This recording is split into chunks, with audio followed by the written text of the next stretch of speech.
Now, look, this is a deadly serious subject, but our next caller is somebody who, one evening in Cardiff a few years ago, batting at number 11 for England, fending off, I think, for the last 11 overs and giving us a great draw, was Monty Panesar. Monty, good evening and welcome. Good evening. Yeah, thank you for having me on the show. Not one bit. I'm sorry to remind you of Cardiff, but it was a remarkable thing, and I loved every minute of it. Monty, how do you feel this debate's going to go about care homes and 10,000 unexplained deaths?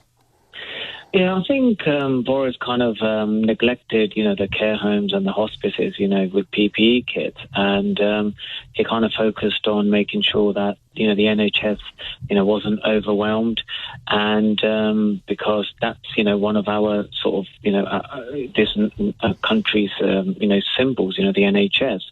But I think he needs to, find an explanation of, why he didn't help the care homes and the hospices as well.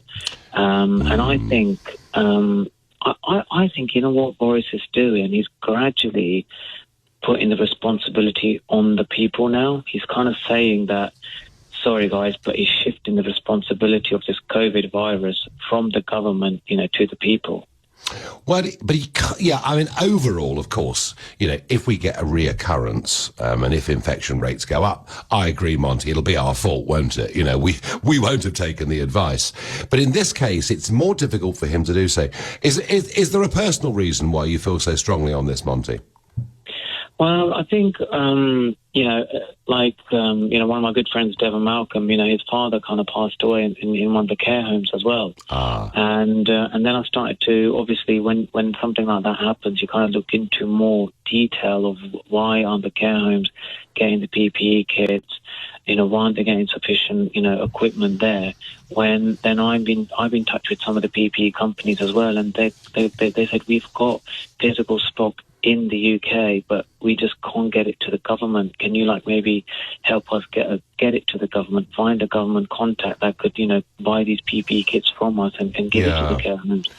And that's the bit I've kind of felt a little bit disappointed at, thinking, there is stock available in the UK to help care homes. The other mystery to me, Monty, absolute mystery, is 3.5 weeks ago we were told that Lord Dayton, and he's the guy that was seen to have overseen the London Olympics and the great success that they were, that Lord Dayton was being put in charge of PPE, rather like Lord Beaverbrook was in 1940 of aircraft production.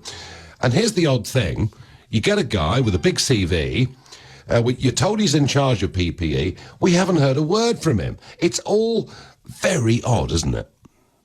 Yeah, it is. It's all a little bit. I think, the government are sort of backpedaling a little bit. I think that they can catch up with everyone else. Like, you look at the likes of Spain and Italy and some of the other borders, they closed their borders down as well. And you kind of think, why didn't the government close this down when they had the lockout? Just to control the virus. It just feels like whatever the other nations are doing, they're sort of playing catch up to that. And too little, too late. Too little, too late. Yeah. Do you know that? Go on. It'd be interesting to know, what would you do in this situation, or what would you have done? Monty, I was screaming for lockdown to happen earlier, right?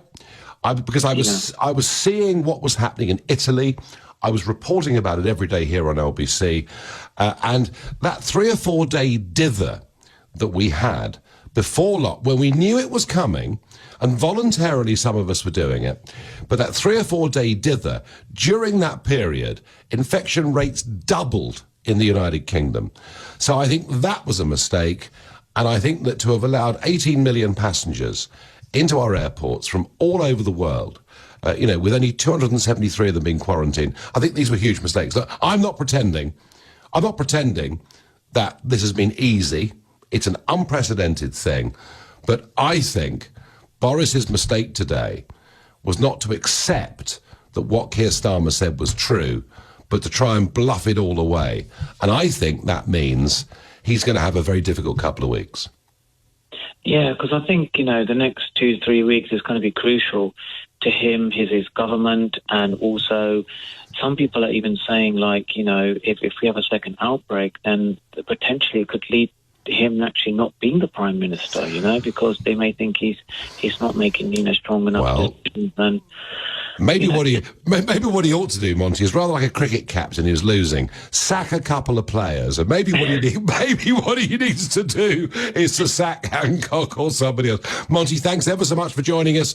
Do call us again when you feel strongly on something. Thank you. That was Monty Panesar.